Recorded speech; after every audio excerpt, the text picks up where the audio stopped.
ವೀಕ್ಷಕರೇ ನಮಸ್ಕಾರ. ನೀವು ನೋಡ್ತಿದ್ದೀರಾ ಗ್ಲೋರಿ ಟಿವಿ. ನಾನು ಆರತಿ ಬೆಳವಿಯ. ವೀಕ್ಷಕರೇ, ಸ್ಯಾಂಡಲ್ವುಡ್ಗೆ ಮತ್ತೊಂದು ದೊಡ್ಡ ಆಘಾತ ಉಂಟಾಗಿದೆ. ನಟ ನಿರ್ಮಾಪಕ ದಿಲೀಪ್ ರಾಜ್ ಅವರು ಹೃದಯಾಘಾತದಿಂದ ಇಂದು ನಿಧನರಾಗಿದ್ದಾರೆ.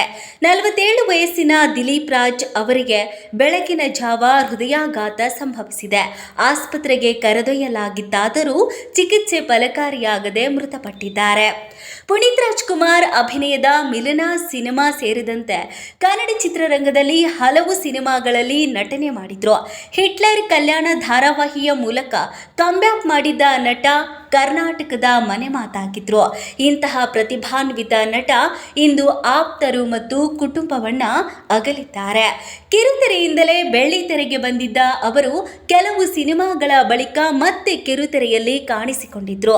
ಸಿನಿಮಾ ಮತ್ತು ಟಿವಿ ಎರಡರಲ್ಲೂ ತೊಡಗಿಸಿಕೊಂಡಿದ್ರು. 2005ರಲ್ಲಿ ತೆರೆ ಕಂಡಿದ್ದ ಬಾಯ್ ಫ್ರೆಂಡ್ ಸಿನಿಮಾದಲ್ಲಿ ನಾಯಕ ನಟರಾಗಿ ಬಣ್ಣದ ಲೋಕವನ್ನ ಪ್ರವೇಶ ಮಾಡಿದ್ರು. ಅಪ್ಪು ಅಭಿನಯದ ಮಿಲನ ಸಿನಿಮಾದಲ್ಲಿ ಪ್ರಮುಖ ಪಾತ್ರವನ್ನ ವಹಿಸಿದ್ರು. 2005ರಲ್ಲಿ ನಾಯಕ ನಟನಾಗಿ ಚಿತ್ರರಂಗವನ್ನ ಪ್ರವೇಶ ಮಾಡಿದ್ರು. ನಾಯಕನ ಪಾತ್ರ ಅವರ ಕೈ ಹಿಡಿಯಲಿಲ್ಲ. ಬಳಿಕ 2007ರಲ್ಲಿ ತೆರೆಗೆ ಬಂದು ಭರ್ಜರಿ ಪ್ರದರ್ಶನ ನೀಡಿದ ಮಿಲನ ಸಿನಿಮಾದಲ್ಲಿ ನೆಗೆಟಿವ್ ರೋಲ್ ಅನ್ನ ಮಾಡಿದ್ರು.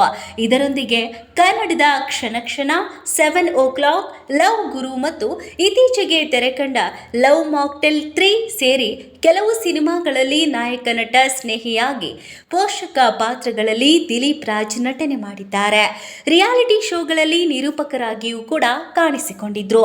ಕನ್ನಡದ ರಥಸಪ್ತಮಿ ಧಾರಾವಾಹಿಯೊಂದಿಗೆ ಕಿರುತೆರೆಗೆ ಮರಳಿದ್ದ ದಿಲೀಪ್ ರಾಜ್ ಜಿ ಕನ್ನಡ ವಾಹಿನಿಯಲ್ಲಿ ಪ್ರಸಾರವಾಗುತ್ತಿರುವ ಹಿಟ್ಲರ್ ಕಲ್ಯಾಣ ಧಾರಾವಾಹಿಯಲ್ಲಿ ನಟನೆ ಮಾಡಿದ್ರು. ವಿಶೇಷವೆಂದರೆ ಆ ಧಾರಾವಾಹಿಯನ್ನ ಅವರೇ ನಿರ್ಮಿಸಿದ್ರು. ಅದರಲ್ಲಿ ಅವರ ಪಾತ್ರಕ್ಕೆ ವ್ಯಾಪಕವಾಗಿ ಕರ್ನಾಟಕದಾದ್ಯಂತ ಮೆಚ್ಚುಗೆ ವ್ಯಕ್ತವಾಗಿತ್ತು. ಜಿ ಕನ್ನಡದಲ್ಲಿ ಪ್ರಸಾರವಾಗುತ್ತಿರುವ ಜನಪ್ರಿಯ ಧಾರಾವಾಹಿ ಕೃಷ್ಣ ರುಕ್ಕು ನಿರ್ಮಾಪಕರು ಇವರೇ ಆಗಿದ್ದಾರೆ.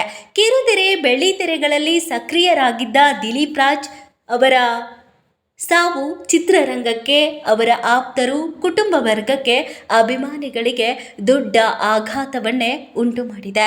ಅಂತ್ಯಕ್ರಿಯೆ ಕುರಿತು ಕುಟುಂಬ ಮೂಲಗಳಿಂದ ಇನ್ನೇನು ಮಾಹಿತಿ ದೊರೆತಿದೆ ಅಂದರೆ, ಬೆಂಗಳೂರಿನ ಉತ್ತರಹಳ್ಳಿ ನಿವಾಸದಲ್ಲಿ ನಟ ದಿಲೀಪ್ ಕುಮಾರ್ ಅವರ ಅಂತಿಮ ದರ್ಶನಕ್ಕೆ ವ್ಯವಸ್ಥೆ ಮಾಡಲಾಗಿದೆ.